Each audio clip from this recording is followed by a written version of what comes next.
I'm Amy, sex educator, sex and relationship coach, and co-owner of PurePleasureShop.com. I'm April, VP of the cutting-edge sex toy company Hot Octopuss, and I dedicate my life to the business of sex. We are on a mission to teach you how to have hot sex, deep intimacy, and how to make your own rules for who you are as a sexual being. Welcome to the Shameless Sex Revolution. Want to learn more? Go to shamelesssex.com. And for 15% off of some of our favorite sex toys, use code SHAMELESSSEX at PurePleasureShop.com. You were listening to a pleasure podcast. For more from our sex podcast collective, visit pleasurepodcasts.com. Well, hello, everyone. Hi, everybody. Welcome to the Shameless Sex Podcast. Once again, April and I are not together. I can't touch you. This is so weird. Boo. I want to touch you all over. Do I have consent? Would you consent if I wanted to? I would. I love technology and I just miss you. I sent you a text message earlier. I said, I miss you. I want to hug you. We love each other. You. And you say, I love you, Chip. I love you, Chip. Chip loves me. I love you, Chip. It's not the same. But maybe people don't even realize we're not together because our audio is so damn good because you're just the best editor ever. I cannot necessarily edit for all the technology issues, which actually brings me to this Amy's, episode. Everyone. Your director, producer, protagonist. Oh wait, you can't be a protagonist because I'm here. Executive commander in chief. I'm Robin. She's Batman. Boss queen. So this episode is on cross-dressing and it is a really awesome episode. I learned so much from these two speakers. One is a cross-dresser. Sissy Becca is his name, but when you are referring to this human in the cross-dressing mode, so when Sissy Becca is dressed in the feminine garb, you would address Sissy Becca as she and her. And also with, is it Miss Ava?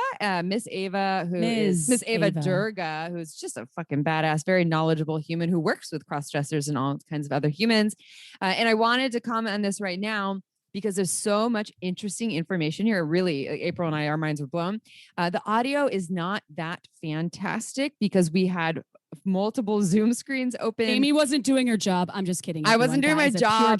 Pure joke. Slacking off. So if you hear some sounds like that almost sounds like a microphone's kind of being smacked here and there, just bear with us and be patient and know that our audio is not always this way because it's a really awesome episode. And so just if you can put that aside, then you might learn a lot and enjoy it and probably be a little entertained. Also, if something inside of you turned off to learning about cross-dressing because you don't think you're interested in it, I think you will learn something interesting inside this episode. It's incredible. I think it's beautiful to hear people's stories and to release any judgment you may have about that, even if it isn't something that you're into. It's still cool to have more information. I think that's a great point. Even so, say you're not a cross-dresser, but you felt shame around something about your sexuality, and Miss Ava helps people to move through that shame, specifically cross-dressers. But what Sissy Becca had to do is really overcome a lot of shame about this part of themselves. So even if it's not cross-dressing for you, you will probably be able to relate because we've all felt shame about something around ourselves sexually, at least most of us. And we talk about it, Amy. We recorded this a while back, so I hope your memory is better than mine at this point. We talk about what a sissy is in the episode. So Becca's name isn't Sissy. Her first name. Yeah. First name's not Sissy. It's kind of like an adjective to describe someone, which you'll learn about in the episode. So Sissy and Becca. Uh-huh. Yeah, because in the bio, I was like, oh, it sounds like Sissy Becca, like is her name, but it's no, it's like a terminology that they use in the cross-dressing world. Yeah. So interesting. So much to learn. So stay tuned. We will dive into the interview shortly. Chip, we have an Instagram contest. Oh, sorry, a giveaway. Instagram giveaway coming up starting on Wednesday, the 5th. So this comes out on the 4th. May the 4th be with you, everyone. Oh, did you make that up now? You've never heard that before? No, but I love it. Oh my God. I wish that you made it up. I would have been like so impressed. All the Star Wars nerds. I think that's where obviously my guess is where it came from. May the 4th be with you. Amy, that's like a lot. That's like going to hit me like in 2 hours from now. I really love that. I'm going to text it to you later. Please do. Yeah. May the 4th be with you, Chip. Oh my God. I love that. That's like, cute. I love those play on words. Okay, I'm done. All right. So May the 4th be with you is when this episode is being released. It's this very special holiday, probably the best holiday of all holidays. And then starting on the 5th of May until the 12th of May, we were running an Instagram giveaway contest for Masturbation May, because guess what, everyone? It's Masturbation May, one of our favorite months. I think, April, what do you like better, Masturbation May or Anal August? I prefer, can I just have two winners? Yeah. I mean, I have a hard time saying it's my favorite month because I love them both equally. They're both wonderful. I do too. Masturbation May is funny because I don't know who coined it. I'm thankful that Anal August is Anal August and is not Anal April, because I'm going to change it to I'm April. already anal enough. I'm already anal enough. So you know what? I'm good. All right, everyone. So we got a petition to change Anal August to Anal April. Do not sign. Well, okay. I mean, yeah, I guess that's your name. Never mind. Okay. So anyways, Masturbation May is here. I would have no problem with it, really. But I do love Masturbation May because it's a time for really diving into honoring masturbation. And we have to use an @ when we post things on IG. Masturbation. Masturbation. Yeah, well, however, IG doesn't love sex, so there's no. So our contest, though, it's a contest inside of it. There's a bunch of free stuff that we're giving away, which people love free stuff. And hey, y'all, guess what? Hot Octopus, we've expanded our line. We've come out with a lot more stuff. We're giving away some Hot Octopus products. And I decided, which we're not putting in the post, but I decided those people that are going to compete in this giveaway, because we're going to select 3 people randomly. So anybody can win if you follow the guidelines. I will give those folks that participate in the IG contest a Hot Octopus that win product of their choice. So it's not me choosing. You can choose. Oh my gosh. So that's a lot of options. And we just had a curve that just came out. That's like the amazing G-spot product that we worked really hard on, and we have hard on. That was you. That was good too. I didn't mean to. So I'm sorry that I went on a rant. I just think this contest is really cool, and there's so much other stuff. Of course, Uberlube. Of course, OMGS is giving away an entire season, so you have access to that. So follow us on Instagram. Tag all your friends. Be my friend. Is our Instagram Shameless Sex Podcast? Is that where they go? Yes, you'll find us. You'll see a picture of us with semi-topless with a banner over our breasts, and then you can follow us, join the contest. It has a creative activity to do to join the contest. It does not involve showing your genitals to us, but it might involve some art or some artistic expression of your bits. Your glorious, your genitals are your bits. Muse. Your muse. Yeah. And then a quick shout out, since you were talking about new Hot Octopus products, any of those wonderful toys you can get at purepleasureshop.com. I own that sex shop with my mommy. Hey, mommy, mom, Janice. You've never called her mommy before? That is amazing. When I was a kid, I used to call her mommy all the time. I'm talking about as an adult, because I did not know you when you were a child. Hi, mommy. So if you use coupon code Shameless Sex, you get 15% off of any of the sex toys there. You can go check it out. Okay, so let's dive into the sex question. Are you ready, Chip? I actually have. I'm going to be surprised by this. I haven't read it. My eyes are closed. I'm open-hearted listening right now. So the title is Menopause is Ruining My Marriage. Damn it. I am a 44-year-old woman and have been married for 12 years to my husband, who is 6 years younger than me. 10 years ago, I had to get my uterus removed. And shortly after the removal, unbeknownst to me, my ovaries started failing, and so did my sex drive, which is now non-existent. I forced myself to have sex once every 2 weeks, but the entire time I'm thinking about how I would rather be sleeping. They also, I didn't put this in here because it's a long post, but they also are experiencing a lot of extreme exhaustion, which can happen with menopause. Needless to say, this is killing my husband. He feels so rejected, and I feel like a piece of shit for putting my lovely husband through this. I'm working with a wonderful doctor trying to get my hormones balanced, but so far we aren't there yet. I am trying and want to satisfy my husband's needs, but I feel like I don't know how to anymore. I started listening to your podcast while working in hopes that it would rev me up throughout the day. So far, it hasn't seemed to work. Do you have any suggestions on anything else I can do to help me through this and satisfy my husband's needs? He doesn't enjoy masturbating, so that doesn't work. And I even bought him a pocket pussy. What else should I do to keep him happy? Throw the pocket pussy in the garbage and get a Hot Octopus product. I'm not kidding, because you don't have to. I'm just kidding a little bit. Semi-kidding? Semi-kidding. I think that is something that is because when people think of pocket pussies, there's a lot of shame. That's why hot octopus exists, because there was so much shame around penis owners masturbating with things that looked like anatomical, Like fleshy pieces of meat. Fleshy pieces of meat with hair sewn in, which is fine if that's what you're into. Where I'm not shaming that. I'm just saying perhaps the technology involved will help with orgasm, and if not, it can also just be pleasurable to feel, and it'll help the bits get erect. And also you can put it between two bodies, the pulse duo. So that was my first thought. And I know you were onto something, Amy, but I just had to say that. Well, on that note, what you're saying, I'm very curious what about masturbating he doesn't enjoy? Is it that he doesn't like having to do work to self-pleasure?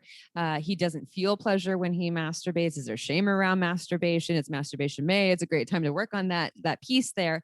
I can speak for myself that sitting down for a self-pleasure session sometimes is a lot of work, and I have to be in the right mindset to be able to go down that route. And I can also put myself in that mindset through a lot of work that I'll talk about in a second here too for the person that wrote this question. But I'm curious about that. And actually, I just answered a PR piece with this similar question, not about menopause, but it's a lot of pressure to put on a partner that they are the responsible for our pleasure. And I'm not shaming your partner, by the way. Actually, your partner sounds wonderful. There's other parts of this post that are not here where this person said my partner is a wonderful human and very supportive and understanding. And if we are able to self-pleasure, we can take some of that pressure off our partner needing to meet all of our pleasure needs. It's not their job to meet all of our pleasure needs. And so would be really helpful, especially with the changes that have happened in your body, for your partner to take some of that in his own hands. Yeah, I meant to do that. His own hands. But seriously, though, it could be really helpful, and there's pleasure there. And I'm also curious, how do you two define sex? Is sex always penetration? So is it always something inside of you? I'm assuming your partner has a penis and you have ovaries, so you probably have a vulva. Is that what sex has to mean? Can sex be broadened to include other things that maybe because your drive isn't there that you can still engage in? So maybe it is oral sex or your hands on his bits and there's still nothing going inside of you. Or maybe you're using the hot octopus on him. So it still is sex and he's not necessarily masturbating, but you're masturbating him. I think when our bodies change, we learn how to change with them. And yes, there's some things that we can change maybe back to what they used to be ish, or they're still different though. And if we get set on it being that way, then we're going to be set up for disappointment, especially with aging. It's just a part of it. I have a radical suggestion, and Amy may or may not agree, and that's okay. Amy's a sexpert here, and she doesn't love the term sexpert, sex educator. So I was thinking, and maybe you've already tried this to this listener who wrote this question.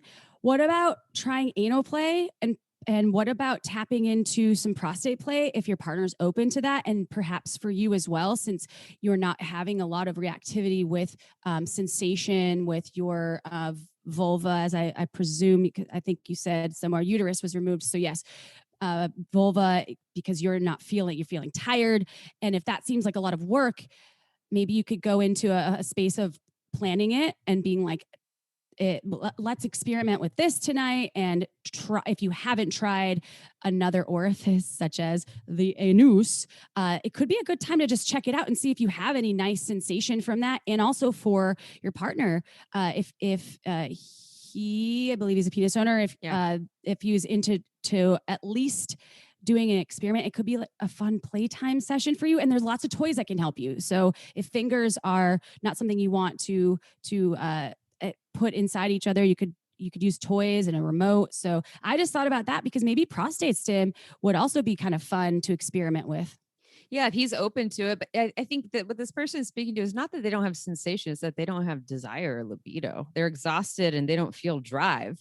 So it's not that they haven't spoken to also like what my other question for this person who wrote this question, this woman, a self-identified woman, do you have a masturbation practice? I know you said you've tried some of the things that we've shared in the podcast. What happens when you actually touch yourself? Is it completely numb? Is it just exhausting? Is there some sensation there? This is where sex toys can really be helpful. Like I personally can feel zero desire, libido, and I can either just touch myself with my hands all over my body, or maybe they don't even touch my genitals, and then I feel a little turn on, or I can just go right for my vibrator, use it on my pussy. I love the Satisfier and Womanizer vibrators that also suction. I'm a huge fan. We have them at purepleasureshop.com. And I can use that, or say, like April said with Hot Octopus, right? Someone could not be turned on. They use the Hot Octopus, the Solo or the Pulse, and all of a sudden they have an erection or they have desire or libido going on. So we can create that, and then we engage in sexual activity with our partners. But if you're trying to engage in sexual activity and you feel nothing, it's not going to feel good for you. It is going to feel exhausting and feel like work. So it's what will get you there, and maybe start to play with that. And it seems like you've tried some things, but maybe there's new things that you can try. And if it doesn't get you there for penetration, broaden your horizons, your definitions of what sex is, and doesn't have to be about penetration unless your body is a yes to it. So hormones are such a hell of a thing, right? So when I was on birth, and this is different than birth control because this is menopause and also 44 years old and having surgery. But I remember being on certain birth controls when I was in my 20s and I was in my early 20s, zero sex drive. I literally was doing that compliant sex that we've talked about so many times, where it'd be like doggy style, when are you going to finish? Well, looking at my watch kind of shit, which was not cool. It's like, because I had no sensation or emotional attachment to like what was happening. And I just felt like I had to comply in my partnership to help my partner get off. And it was really hard. And it's like hormones and the ebb and flow of those are so difficult. But I think this human's doing all the right stuff. They're going to a doctor and they're really trying. And I want to just say, I honor you and want to give you a big applause for really wanting to help the situation, and also being so obviously concerned about your partners, not only sex drive and sexuality, but also about them feeling rejected. So thank you. But that was just the last piece. And I'll tie this into also something we talk about on our podcast all the time, which is OMGS. We love omgs.com, like, oh my God. And I'm tying this in because when our bodies change, sometimes we need to learn new ways to feel pleasure and touch ourselves. So the old ways may not apply anymore. omgs.com is phenomenal. It is an online resource that has season 1, all about external genital pleasure for vulvas, and then season 2 is all about internal genital pleasure for vulvas. And it shows you all these different videos and techniques that you can try, knowing that there isn't one way that works for us, or that we change and we have new ways of pleasuring. And a lot of times we're trying to figure out, what do I like? We're kind of in the dark because, we only know what we know to try. And it gives you all these ideas. It's really tasteful, research-based. How many women did they study to do this? Like many thousands? 20,000. I can look. We've said it before. It was a lot of humans, thousands and thousands and thousands. So I highly recommend checking OMGS out. And then also, if you're having great pleasure, OMGS is good for you too, because you can learn how to even better pleasure. Or if you want to learn how to pleasure a vulva, they have something for you. Go check out omgs.com/shameless. You get $5 off when you buy a season. You have it forever. It will probably change your life. I know it has for me, as well as all of my clients and a lot of our listeners. They absolutely love it. All right. Are you ready for a bio? Yeah. All right. Sissy Becca has been an alpha male all of his life, but discovered his feminine side 15 years ago. Over the last 2 years, he found the perfect woman who helped him understand that being a crossdresser is just part of his psyche, and he should be perfectly content with living a double life. Now he is happy as an alpha male most of the time and proud to be the sissy crossdresser the rest of the time. Ms. Ava Durga discovered the fun of feminizing males in 2001 and has helped crossdressers, sissies, and bi-curious males achieve their potential at the Sissy Parlor in South Florida since 2017. She's been a guiding force in helping them accept their feminine side, often including the desire for receptive sexuality as a key part of their psyche they should embrace. To learn more, visit circleofq.com.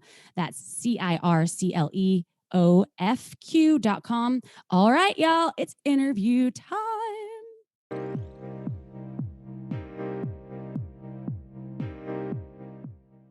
All right, everyone, it is episode time, interview time. And this episode, we've actually had a number of sex questions about cross-dressing. We've had a guest on our show who wasn't even sure if cross-dressing was the politically correct, I'm doing air quotes, term to use.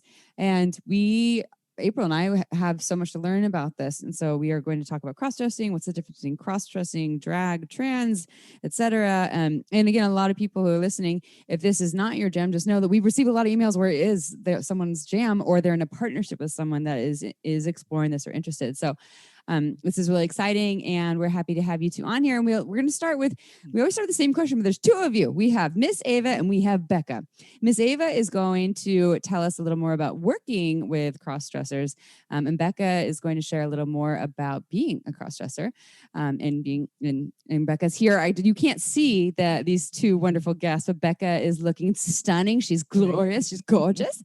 So let's start with Miss Ava, though. Tell us how you got to where you are today in the field of sexuality, and how did you get started working with cross-dressers? Well, back in 2001, during an adventure break during corporate life, I took a job as an office manager at a place called the Dominant Divas, which was a large dungeon in Fort Lauderdale. It was about 2.5 blocks from the federal courthouse. It was a great time. But this was a very large 2-story, lots of rooms, many mistresses. And I got the job as being an office manager and did a variety of different things. And one of them was intake on clients. And so I trained with the mistresses, but I would show the clients around to these different rooms in this house. And there was one time in particular that it still gives me chills, it was 2001, so it was a long time ago. So there's a guy that came in, and he, tall guy, he was there for a medical conference, very quiet. And I did the usual thing, I took him around, and we have a bondage room here, and this is the kitchen, and this is so and so, and he's following me, and he's very quiet, nodding and quiet. And then I came to this one room that we called it the Sissy Parlor, which is my place, was the namesake, and had these 2 big French double doors. And I opened up these double doors. And you have to imagine this was a huge room full of clothes and shoes and makeup and a vanity and pink frilly things. And this guy, he stood there stock still and just took it all in. And I could see his eyes welling up, like he was tearing up. And this was fairly new. And I said, so, what's going on? He goes, are there that many others like me? And he was astonished just that everything was there. And I said, yeah. So he told me a story that became a very common story for me to hear in the subsequent years, which was, he's an older guy, probably in his 40s. He'd been married a long time. He was a responsible doctor. He'd had this urge that popped up throughout his earlier life of wearing panties or getting dressed or doing, various things. Tried to introduce to his wife. She shot it right down. So basically, for the last several years, what he would do was he rented a storage area. He kept all his clothes there. When he could, he'd sneak away to a hotel room, or when he was going to travel and go on a business conference, he would take his clothes, or he would go somewhere or he would, I think he hadn't traveled. He was taking it and going in hotel rooms at his own city. And when he had this chance to do it, he actually came to the dungeon. And so as I worked there longer, got to know more of the cross-dressers, I found they were very much the same. These were straight, solid family men, paid their taxes, good people, loved their wives, loved their kids, went to church, taught Sunday school. And all they wanted to do was dress up frilly in panties and be a woman for a while. And I thought, of all the things that your man could have a problem with, that your wife could have a problem with this, you're not drinking, you're not going out. Mm-hmm. So that's how I developed my first affinity for cross-dressers. During the years, it kind of ebbed and flowed, and I started a company called Creative Sexuality, which is online education for sexuality. That changed. And then that was shifting for personal reasons. And I was at Beyond Leather, which is a leather conference in Fort Lauderdale, sitting next to a woman named Lady Katara, who was the headmistress of Club Femme. And she'd also been a very well-known pro-dom for sissies. She was the queen of South Florida sissies. And we sat next to each other and started talking. And she, after quite a bit, she said, cross-dressers need some things that they're not getting from the typical dungeon scene. There's a whole variety. And she married one, actually. She married one and retired. And she said, my vibe is, I'm not a leather mistress. I'm not the harsh, that kind of thing. I'm a mistress, but I've got my own kind of vibe. And she goes, I think you do really well. And I And so with her help and some others, I rented a lovely condo and I started the Sissy Parlor, and the clients started coming, and I love working with this population. So anyway, so from there, I started a community called the Bluebells, because a lot of them were saying we needed a sense of community. They wanted to meet other cross-dressers, but they didn't know where to go. They didn't feel real comfortable at, bars and so forth. And so I started that community. And then Becca and I met and started talking about this much larger vision of what we could do in terms of community and what was missing out there. And she opened my eyes to a lot more things that I wasn't aware of what was happening on the crossdresser side for finding people. And so we decided to join forces and started Circle of Q, which is what we're doing now. That's great. And so thank you for sharing that. And so Becca, can you talk a little bit about your story and as well, what made you start cross-dressing? Absolutely. Let me start by saying what Miss Ava does is, don't think about it in the typical femdom kind of world. Like she said, it's not about leather and all that. It's about, I tell her all the time, she gives gifts to guys like me, because it's a gift to go talk to a woman and to have her be like, well, of course you're that way. You need to be that way. You want to be that way. Because that's what a crossdresser struggles with, right? So for me, what got me into it was curiosity mainly. Just throughout my entire life, I've always been a very hypersexual guy that would try almost anything. And when I was married, I was always pushing the boundaries of trying to get my wife to try new things. And one Christmas, very early in the marriage, so I was probably in my probably early 30s, I bought her a full body stocking. And I thought, as I was buying it, I thought, I'll buy one for you too. Kind of as a joke, though. I was thinking of it as a joke at that time. And so when the night came to open our sexy present, she opened up hers and she's like, why is there one that's extra large? Because I'm not an extra large girl. And I'm like, well, I thought it'd be fun if we dressed alike. So it was fun. We had some wine and we both decided to go change into our body stocking. And oh my God, the feeling that I had as I put that on was just, I don't know, it was amazing. I was stunned with how it made me feel. My wife, not so much. She kind of like, it was okay, it was fun, but it was, it wasn't something that she was really into. So 10 years pass. I try not to think, and I'm not thinking about it really for 10 years. And then I got to I've been very fortunate. I got to a lot of success. I was very entrenched in my kind of alpha male, macho, fully in control image. And I started reading some different things about cross-dressing, and mainly from a femdom perspective. And I thought, that's when I need to give my life balance, because I felt just out of balance, being in control, being in charge, always making the decisions. And wow, if I could put on panties and give up control, that would kind of be fun. So I went to Victoria's Secret to buy clothes for my wife, and several pair of panties, and I tried them on, and it was like, God, this is kind of sexy. I love how this feels. And then I went further and I got stockings, and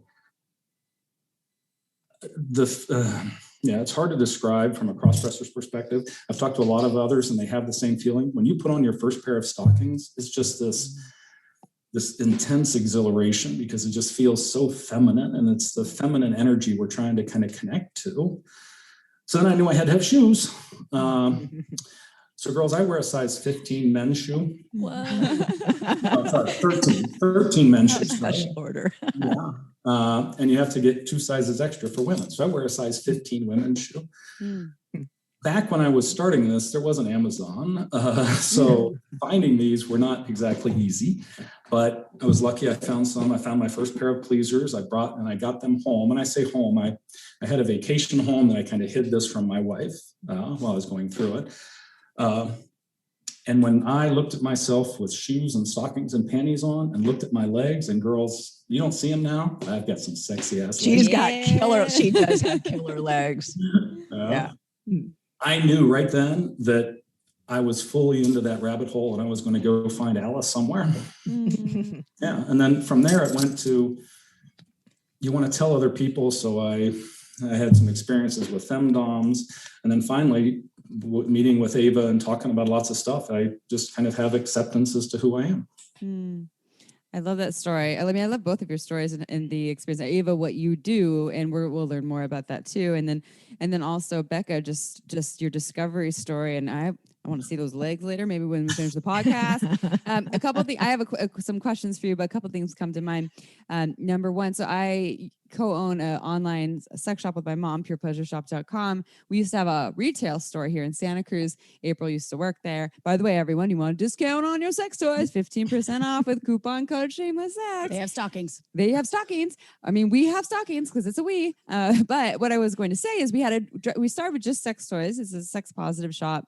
Again, we don't have the brick and mortar anymore. And I'm saying this because of what you're talking about, Becca, about it being hard to find places to shop. And so you had to go and shop as if it was for your wife. And so we had someone come in. We did start selling some lingerie and things. We had a dressing room built in the store, and we had someone came in. A man came in, and he wanted to try on some lacy booty shorts. And we're not gonna say no to it, what just because you have a penis. So we're like, okay, yeah, go ahead. And I was just, let me know if you need anything. But he did this thing that, and it was a little bit flashery a little bit, where he actually put on, what I loved was that he actually brought his own fishnets and heels. And so, but what I didn't love was that he actually asked both me, this happened with me, and he came in multiple times, and eventually we figured out who he was, and we're like, okay, you're crossing some boundaries, because he wanted to show off to us. Reaction. And so he put on the booty shorts over his fishnets, his heels. Great legs, by the way, looked real good, but didn't have permission from us to show off. It wasn't necessarily coming just for assistance. And I don't want to put all cross-dressers in this category. I'm actually just talking about how, and I think it's probably better now. April and I also go to trade shows. Well, not right now, but I know that there's companies that do actually make products for folks into cross-dressing or trans folks, actually, that are sizes that actually make more sense, that aren't just like, little tiny shoes that would traditionally go on someone who identifies as a woman. And so we felt for this person. It was like, well, you probably don't have an outlet, and also maybe you don't have an outlet to show off too. Mm-hmm. So, but it just wasn't in this consensual way. So it was an interesting sneak peek into that world. I've also, there's someone that I went on a couple dates with, and they told me that they sometimes like to wear lingerie, and they sent me, and this was consensual, because they told me that they like to wear lingerie sometimes, and they sent me some photos, never with their face in it, but just of their legs and in fishnets and heels, same thing. Mm-hmm. Again, sexy as fuck. I was like, that's, we actually didn't continue dating. It just wasn't a good fit. But I actually was like, I would actually be into like witnessing this or being a part of this again, and not for everyone. But so just some things that I wanted to highlight. And now I'm going to dive into, I mean, if you want to add anything to what I said. Let me add something real quick. Ahead. Yeah. Because I think that was a seminal moment for me too. So I'll try to make it a short story. I was married, and I tried to talk to my ex about it, and we can talk about that a little bit later. We can dive into that, because it didn't go well, but that was because of me.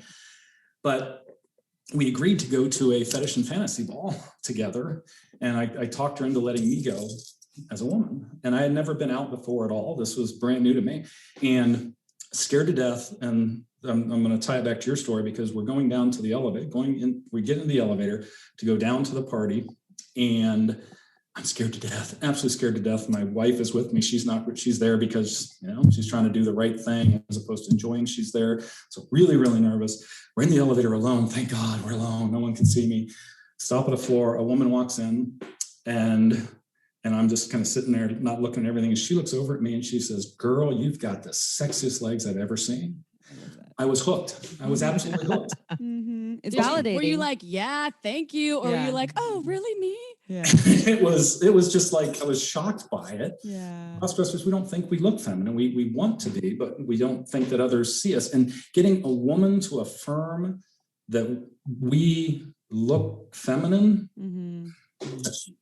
Yeah, puts you on cloud nine, and that's a lot of what I think the work that Miss Ava does, which we'll get into a little bit too. So, I think this is probably a question for Miss Ava. So, defining cross-dressing for us, and is this kind of the PC? I'm doing air quotes again, the current PC term, and also if you can explain the difference between trans, drag, and cross-dressing. Sure. Regarding a PC term, I mean, cross-dressing is probably, I don't think there's any, we talked a bit earlier about, I don't think there's anything politically incorrect, or there is no politically correct term. I mean, there are words that you want to avoid, like transvestite, just because it's very sort of medical. I think it has some negative connotations from the DSM as being pathological. She-male, tranny, those sorts of things are derogatory. But generally, cross-dressers, I've never come across it as being anything other than okay. The difference is this. So on the outside, it looks like a penis owner wearing panties and dresses. Looks the same. Shop at the same places, look the same. But it's really, internally, it's different. So a cross-dresser does it for recreation, not a full-time identity. It's the place they go, or to quote Esther Perel, right? It's not something they are, it's a place they go. So with a trans person, it's more a matter of a full-time identity, whether they're femme or trans femme or but there's something they're not born, if they're born with the penis, but they identify as something otherwise, right? With a cross-dresser, they're typically straight men. They dress because for recreation. It feels good. They like the fabric. It's comfortable. It's sexual. They get to feel vulnerable. They get to feel sexy. They get to feel desired. They get to feel pretty. They can drop all of this behind them. I'm kind of getting ahead into something else. So that's what a cross, and so it's a variety. It might just be wearing panties, or it might be somebody as lovely as Becca who's completely decked out. But that's what it is. For drag, again, I'm not a semantic expert, but for drag, I think more of gay men who cross-dress for entertainment purposes, for external. I'm not aware, I'm personally, I'm not aware. I have not met or run across any gay men who cross-dress just to cross-dress as the straight cross-dressers I know. But those are the basic difference. If you think of trans person as that there's something within their identity full-time that does not match what they were born with, versus a cross-dresser who's doing it, they go into the costume, let's say, or they go into that femme headspace to enjoy whatever they're enjoying from it. During that time, during playtime, during that moment, then they take it off and they're done till the next time. That's good. That's really helpful information, because I personally, and I know a lot of our listeners, want to respect all humans and who they are, and honor the most up-to-date terminology. And so I think that is helpful. And cross-dressing, to be honest, I feel like it needs a different name, because for me, I feel like it sounds kind of, it doesn't flow. So maybe we can think about that for later, something to think about. Okay. That's my opinion. And I don't know. One, shameless sex. Yes. Yeah, right. Yeah. So moving into, I think the next question, which I think maybe would be geared for Becca and up to you both, depending on who's comfortable answering. It has to do with advice to the vulva owners out there. And Becca, you mentioned that you were married, and I don't know if you still are. You can talk about that if you want to. And with the vulva owners that have partners who want to cross-dress, who have expressed that, can you give any advice to those humans on either side? So Ava can talk very clearly about how to talk to a vulva owner about it, because I've made every mistake possible. And Ava can talk very well to the benefits for vulva owners to have somebody like me. So you want to start that? I guess I can do that. I think the most important thing, if that it's to recognize as a woman, if your partner cross-dresses, it has nothing to do with you. It's not a deficiency in you. It's not something you want to do. Can you fix? The thing is to accept it. If he's trusting you, or even if you found out, the fact is he's vulnerable to you now. This is huge, a huge part of their psyche, and it's one that's very fragile. So first of all, if somebody you love, don't try to change him, fix him, freak out. Just step back a minute and think for a minute, and don't judge. then you can consider that there might be some benefits. There are benefits to having a partner who cross-dresses, whether or not you're into it. And I just give it, open your mind up to it. It may not be your thing, but it can always be fun. So it's fun to dress them up. That's the first tip. Try it. Get a bottle of tequila from your sponsors on Saturday night. Get out some panties and lipstick, and because you can find things, no matter how big your guy is, you can find things. Stretchy panties, suspender pantyhose, some lipstick. Just have some fun with it. Just dress him up. I've done that so many times in previous relationships, by the way. Yes, because I loved it. I loved it. And at least 2. And I was like, this is so much fun, but I love fashion. Like, will you try this on? I just want to see what it looks like. So I'm sorry to interrupt, but I was like, yes, I love that. That's great. Yeah, and you can fun. So if you take that attitude toward it, instead of thinking it's some kind of weird and freaky, it's a great time. A dress-up doll, your very own. Do all kinds of things. A lot of times they like to shop. I hate to shop. A crossdresser will love to shop. And so you can either take him on shopping sprees or you can send him shopping for you. That's a good one. If there's let me interrupt real quick. As a guy, they hate to shop, but when they're dressed, they love to shop. Okay, thank you for the qualifier. Right. Yeah. They have to be in femme mindset, right? Yeah. Yeah, you can't. Yeah, exactly. Put some panties on under his pants. You can take him to the mall. But online is great because you can have her completely decked out there. And I should mention here, so while I'm thinking about it, pronouns for cross-dressers. When they're dressed, they're she. They don't use, where I'm sure there is difference, but I mean, the trans people can use they and so forth, but generally a crossdresser wants to feel feminine. They want to be she during that time. Housework, if they're submissive, you can get them to do housework, put them in panties, they'll do it. You're in charge of sex also. Regardless of how you like it, there's a whole, getting off into a whole nother thought load there, but you call it the way you want it. But what you cannot do with a cross-dresser is say, well, yes, I want you to be masculine in bed all the time. I want a hard manly fuck every single night. That's great. But you also have to recognize that your partner is just as entitled to his erotic or her erotic bents as you are. And so I would it's very important to find something that's going to work for both of them. They're more loyal, typically, because they're looking at other women, they're looking at they're totally dedicated to you because you're giving them the opportunity to be who they are. Full acceptance. You take the relationship off of autopilot is another one, because there's so many things you can play with. So many things, panties and makeup and outings and strap-ons and but all kinds of different things, but you got a lot more to play with than you do in a straight vanilla relationship. I think there's increased intimacy because he's so vulnerable. He's giving you his guts basically, and you're holding those in your hand and cherishing those. He's going to be closer to you than anybody else that's going to give him a hard time about it. And the last two is I think it gives us an opportunity as women, if we're with a cross-dressing partner, anybody who's non-conforming, and we're out in public with them, the fact that, people are going to look because they're curious. They're not generally hostile, but they're curious. So if you're there in your center with the person you love and you're able to be there and go, yep, he's different, and I love him and we're still out, I think you're going to give people a lot silently permission to be different and to love people who are different. And it's also a growth opportunity to explore what really sex and gender and relationships mean to you beyond the shell of what is supposed to be a quote unquote man. Remember when Dennis Rodman came out cross-dressing back in, was that the early 2000s? And everyone was so shocked. I was so excited.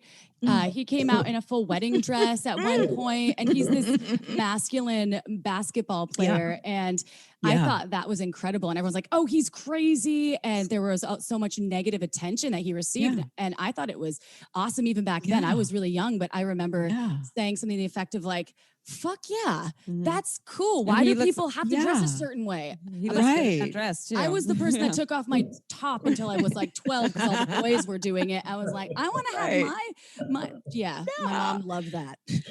Plus look at the underlying message. That's humiliation. So in other words, that's like you're dressing like a woman. Therefore, there's something defective about you because women are defective. Why don't we get the same crap when we're wearing jeans or strap-ons? Just saying. And so that brings me, I want to ask Becca in a second about the conversation for penis owners to have with their partners. But before we do that, is cross-dressing, are there folks, because I know that there's drag queens, there's also drag kings in the drag world. Is cross-dressing usually just penis, or always penis owners who like to dress femme? Can it go another direction? I think semantically it can. Okay. Is it common? Like, is it a common thing where like, I personally don't know. I've met a number of folks who are penis owners who like to cross dress and want to feel more femme. I can't say I've met a lot of I guess the people I know, but they're trans though. They identify as trans. They're more trans. Yeah. If you just judge by the amount of porn or memes or sites, most of them are kind of male to female. They're male and they want to dress like a woman. Now, I don't want to generalize though, because you're right. I think there are so many that are truly trans, and they probably identify as trans, not as a crossdresser. Okay, time for a quick break. This podcast was made possible by Uberlube. It's a luxurious silicone lubricant that enhances sex and intimacy. We receive emails from listeners who have tried Uberlube, and the feedback is unanimous. We never knew lube could be this good. It's also less likely to throw off the pH than most other lubes, and there are thousands of doctors recommending Uberlube to their patients, whether they want to make their hot sex even hotter or for folks experiencing dryness. Uberlube is without a doubt my favorite lube. It has no flavor, no scent, and feels absolutely amazing on my body. And it isn't just for sex. I use it to tame my hair frizzies, to prevent chafing, and I even put some in my mouth before an oral sex session. Totally ups my blowjob game. Oh, and the bottle, it's beautiful. It looks like a cosmetic product, so I just leave it out on my nightstand, totally shamelessly.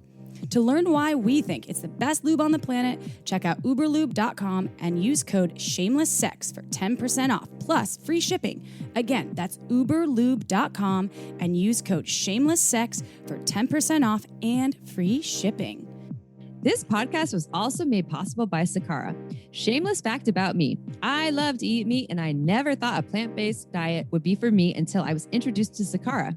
I get so excited when my Sakara delivery arrives each week because there are always new exciting dishes that are absolutely orgasmic to eat. Plus, I feel amazing afterward. So good, in fact, I can even have a hot, steamy sex session with my partner for dessert because I actually have more energy and I feel damn sexy even hours after eating their yummy, organic food.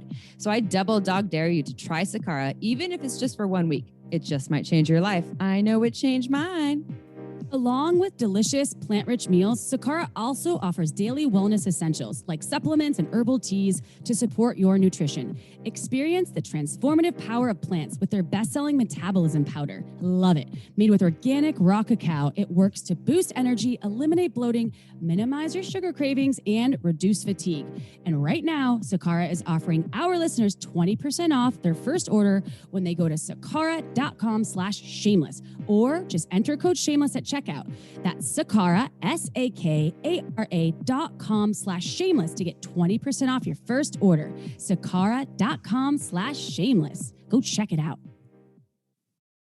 That can also be developing, right? Things are shifting, and we love to label things as no hard humans, rules. right? So it's something that I'm sure will be a continuation and fluid and ever moving. Dude, we should do some drag king business someday. Like April and I would do some. Like I would just because I'm a little over 5. And we both identify with our masculine sides, and I put on dresses because I feel so masculine so much of my life. I'm like, and but Amy and I'm talking like, let's wear dresses. I put on dresses. Yeah, right. Exactly. And it feels nice. We're like, I feel in my feminine flow, and that feels really good. And I feel like it would be something therapeutic about really inviting and allowing that masculine side. So maybe we should do this. Anyways, sidetrack. So let's come back. So we're coming back to you, Becca, for advice for penis owners who want to cross-dress, but they don't know if their partner will be into it. How do they introduce it? How do they talk to them about it? And what if their partner is a no?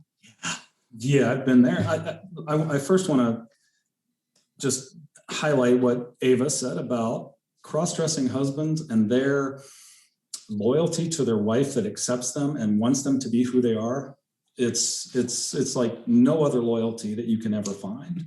So once a woman accepts, and I'm in a relationship now with just an amazing woman who, as much as I tried to run away because I was scared of who I was. She just kept saying, no, that's fine. So I will be loyal for the rest of my days. And I don't think you can say that about most penis owners, right? Mm-hmm. So, how to tell your partner that's a lengthy topic with lots of wrong ways to do it. And I've made a lot of mistakes. So I was married, and I was married for probably quite a long time, 15, 17, 18 years before I brought this up with my wife at the time. And after you've been in a relationship that long, you've developed certain parts of your relationship, who both of you are, what your routines are, and all of that. So when I brought this up completely out of the blue, it really, really scared my partner. And I've talked to other people that have tried to do this too. And, you scare them because you get them thinking, well, they ask all the questions, how long you've been doing it. Inevitably, you've been doing it for a while. And they wonder, wow, if he's been doing this, then what else has he been doing that I should know about? Once you introduce it to a spouse, they start to question your own sexuality, right? Because why else would he want to dress like a woman unless he was gay, right? And then they start to have these questions of, well, if I accept him as a crossdresser, does that make my sexuality change? So, and then the other part was they really try to question, so how does this fit into our sex life? Because it's completely different. And now you've had this same kind of sex for 15 years. And so those are the questions that they're going to go through. And I didn't recognize that when I first told mine. I basically told mine, hey, guess what? I'm really digging this. Let's have fun with it. Yeah. And she kind of accepted it to a certain extent, but accepted it only because she had to, as opposed to really getting into it. And then I had another girlfriend that is now fully accepting of me, and I made some big mistakes with her. So the lessons I've learned, girls, is you have to plant seeds. If you're a crossdresser out there and you're married, plant seeds with your wife. Talk about her panties and tell her how sexy they are. And boy, I wonder, you girls you have all the fun because you get to wear sexy panties. We just get these darn, these boxer briefs. Talk about hose. Talk about how tall you might be if you had to wear heels, right? Say all of those things and just keep planting those seeds and be patient. Be really, really patient, because it's a huge, huge change of thought that your wife is going through about you, who used to be this alpha guy that's taking care of everything, that's always been a protector, and now all of a sudden you want to dress up like a girl. Mm-hmm. So that's the only advice I have. Give seeds and lead into it very slowly. And at the end of the day, if they say no, well, then you have a decision to make, right? Yeah. Mm-hmm. Well, I always feel bad for folks that are shopping in the men's shoe department, because I'm like, this is the most fucking boring thing I've ever seen in my life. I am literally going to shoot myself. It's like, how do these look? Or how do these look? I'm like, they all look the fucking same. Like, really? I'm like, come over to this area. It's like this glorious, like there are endless options. So I'm a huge fan of supporting folks that are into fashion in general. So fuck yeah, if you're a cross-dresser out there, like, and if you are partnered with one, I think that's awesome. And I'm sorry to swear so much, but this feels like a powerful... It's fucking shame of sex. Yes. You can say fuck as much as it you just want. feels... Your mom's going to get mad. Sorry, fuck, Janice. mom. Fuck balls. So I just want to honor that piece of it. If obviously I know we can't ever generalize and say every cross-dresser is going to be into fashion, but having someone that would be supportive of that just wanting to feel beautiful while you're shopping and trying on things is really cool. That's what you typically have your friends for. If you have a partner that can drop into that and come to the shoe section with you, and then you can go to their shoe section if they have larger feet, or their special order section on wherever they're shopping online to get the shoes. I think that's so fun and invigorating, and it's something like an added new element. I liked what Ava shared about having this it's almost this another human in your relationship that loves you and is identifying with you as a partner. However, they're almost another fun person to hang out with. That's still your partner, but they're in their cross-dressing sheedom, right? It's like adding more to the menu, which I think of as a lot of people are, no, I just want to stay in my little menu. It's very safe in here. And that's okay if that's what you choose. But the other, if you're in a partnership, the other person might have more in their menu, more desire, and your life might be way more exciting. Which is you choose to exactly, which is what I think maybe people out there asking, and Becca touched on a little bit, which is about sexuality and how cross-dressing, how does that show up in sexuality? It's a spectrum, right? Because there's so many heterosexual guys out there that just love to wear panties or, occasionally wear a bra or stockings under their clothes. And they're strictly heterosexual and they always want to be that way, but they just like that feeling of feminine energy that is so, as a penis owner, I love feminine energy, right? You girls are gorgeous, right? It's like, you want to kind of look like that. You want to feel that feminine energy. I would say there are penis owners out there that like to dress up as much as possible and go out in public, and they're still heterosexual, right? Then there are people like me that it's very kind of fetishized. It's a very sexual thing. When I get to dress, that I feel just so sexy. And I went through a period of my own exploration where I tried a little bit of everything, and it was a lot of fun. And now I'm in this amazing relationship with a gorgeous woman, and I'm tied to her. But so it's the entire spectrum. And if you think about Ava's Bluebells, which is her meetup group, or our website, it ranges for that entire spectrum. And it's so much fun to see where everybody is, because it's also a slippery slope down into the rabbit hole too, right? And some people might just be at the panty wearing stage and they haven't gone down to I'm going to dress all up and I'm going to go to the casino tonight. I would almost ask, how sexuality shows up in cross-dressing. So, I mean, when we talk about sexuality and cross-dressers, the first thing that comes to my mind is sissies. And it shouldn't just be, but it's this whole, let me just point out, there's a very special breed of cross-dresser called a sissy. Becca be one. Right, Becca? Yeah. Sissy. Hi, Becca. Sissies are cross-dressers. In my opinion, there are three things that make a sissy. This is just they're submissive, they're hyper feminine, usually sluts or maids, often both. But the most important thing is a desire to please. They are so driven to please a partner, whether it's a female partner or a male partner. And what happens with a lot of the sissies I see is that they're straight males. That doesn't mean they never suck cock. They won't suck cock when they're in male mode. But and this isn't all sissies, this isn't all, but it's a substantial number.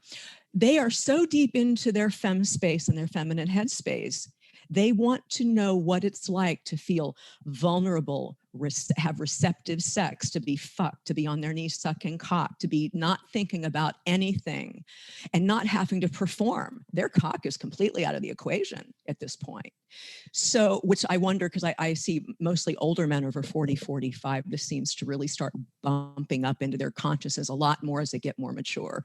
And whether that's, I don't know if it's part of it's hormonal, some of it that they realize that they've been lived their life for everybody else and now it's time. The desire for cock and almost an obsession with cum, with ejaculate, is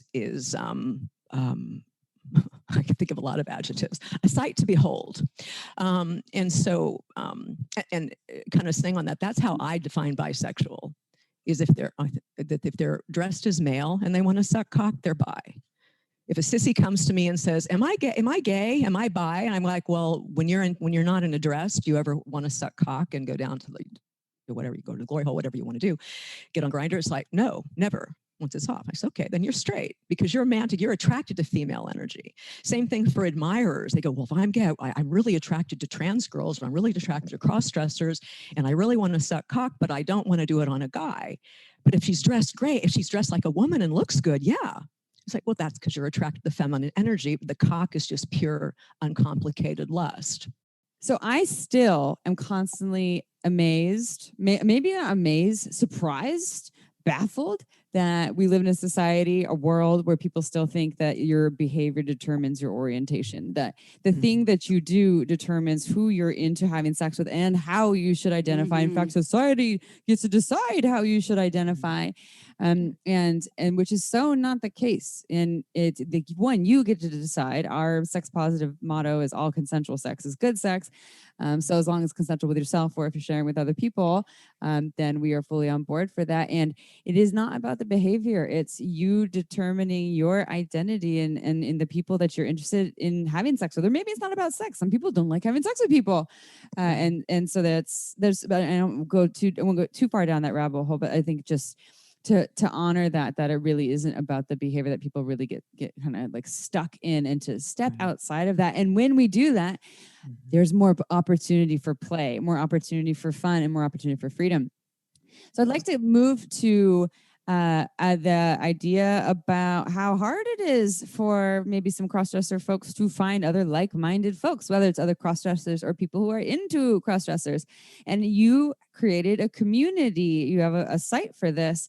And obviously, Ms. Ava, you do work around this. But do you have any advice for these folks? And then also maybe you can share a little more about this community that you created, the resources that people can tap into.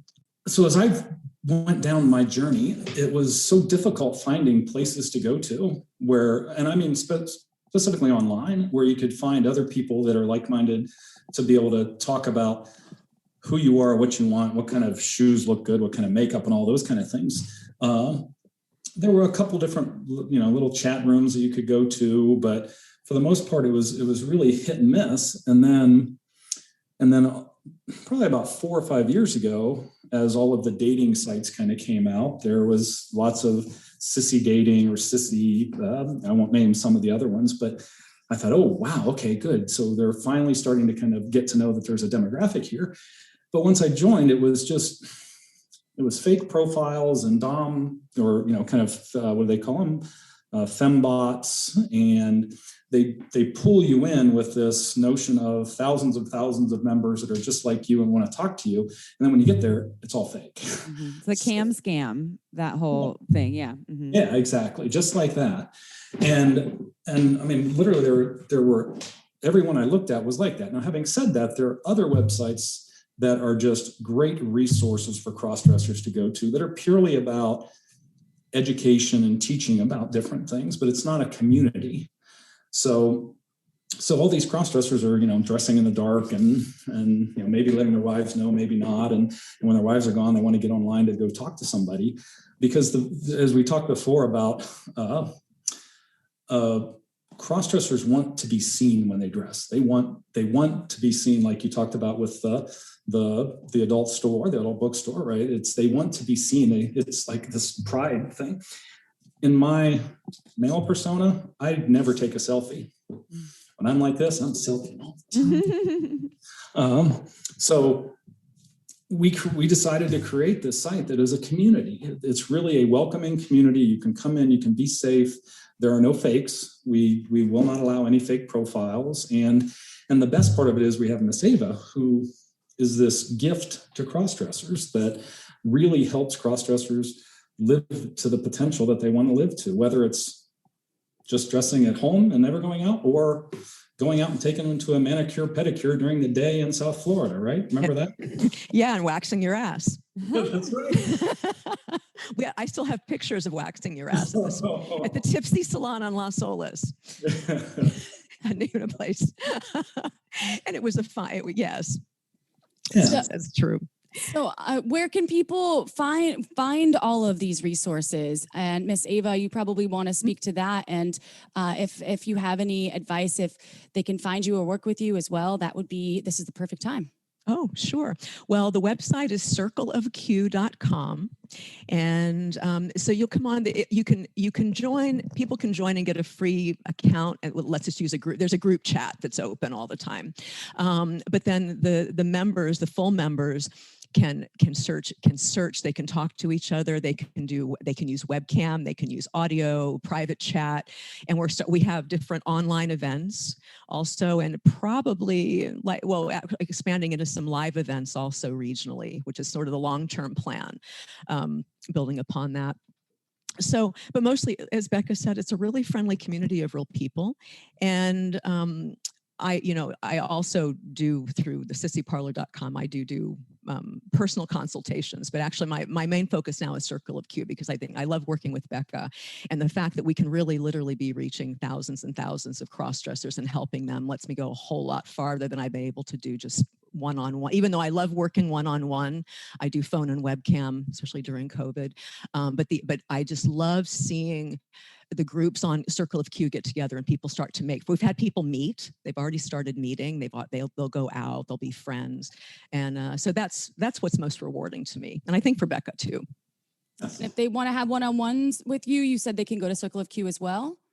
They could contact me through Circle of Q, or they could go to the sissyparlor.com, which is the site, my private practice site. And there's information there on web and webcam sessions and phone sessions. And I'm also have a presence on Night Flirt now and then. Mm-hmm. And Becca, are you willing to have anyone reach out to you for anything? They can find me on Circle of Q. I love helping girls that had started like me, that have worn panties and they like it, but they don't know how far they can go. I like helping girls that are like that. And just the hardest thing for a crossdresser to do is to go out in public. And I've figured out how to do that, and I love helping girls do that. So anybody can contact me on Circle of Q. Yeah. What's your name? Is it Sissy Becca? It's Becca. Yeah. Okay. I'm Becca. all over the site. You can't miss me. There's one group that we didn't mention. I just want to put it in real quick before we close. The group, the site is also welcoming to admirers as well, not just the cross-dressers, but guys who like them. Mm-hmm. And women for that matter. Admirers, Yes. allies. Admirers, allies, admirers. Oh, well, I'm grateful that you two shared all of this insight, and that there is now a platform and a place that is safe for folks that are in the world and that they identify as a crossdresser or they are curious. I think this is so important. And shamelessly, we want to honor all humans on this planet. And as Amy, I love what you said about your behaviors don't define you. So if you have any shame around this, it's time to release the shame. My reverends are going to come out. Reverend April will come out, release that shame. So that being said, thank you both for joining us. And I think it might be time. It's wine o'clock somewhere. Why not? Becca's been slamming some. My turn. Now it's Miss Ava's turn. So cheers to everyone out there. And if you don't know, you will right now. Margins Wine is one of Amy and I's favorite wines. Why? Because it's small batch, boutique, women-made, women-owned, women-operated wine made pretty much on the Santa Cruz coast, comes out of Santa Cruz. And you can go to marginswine.com. She only does 2 releases a year. Very good prices for the quality of the wine that you're getting. So we drank the Chenin Blanc last night, and it was super yummy. Yes. It was like the most recent Chenin Blanc. So if you aren't a wino, but maybe you want to dive into that, go check it out, marginswine.com. Just sign up for the newsletter. And you can look at our website to save some money. If you buy 3 or more bottles, you get 10% off, Shameless Sex 10 code. And then if you buy 6 or more bottles, use the code Shameless Sex 15. You'll save 15%.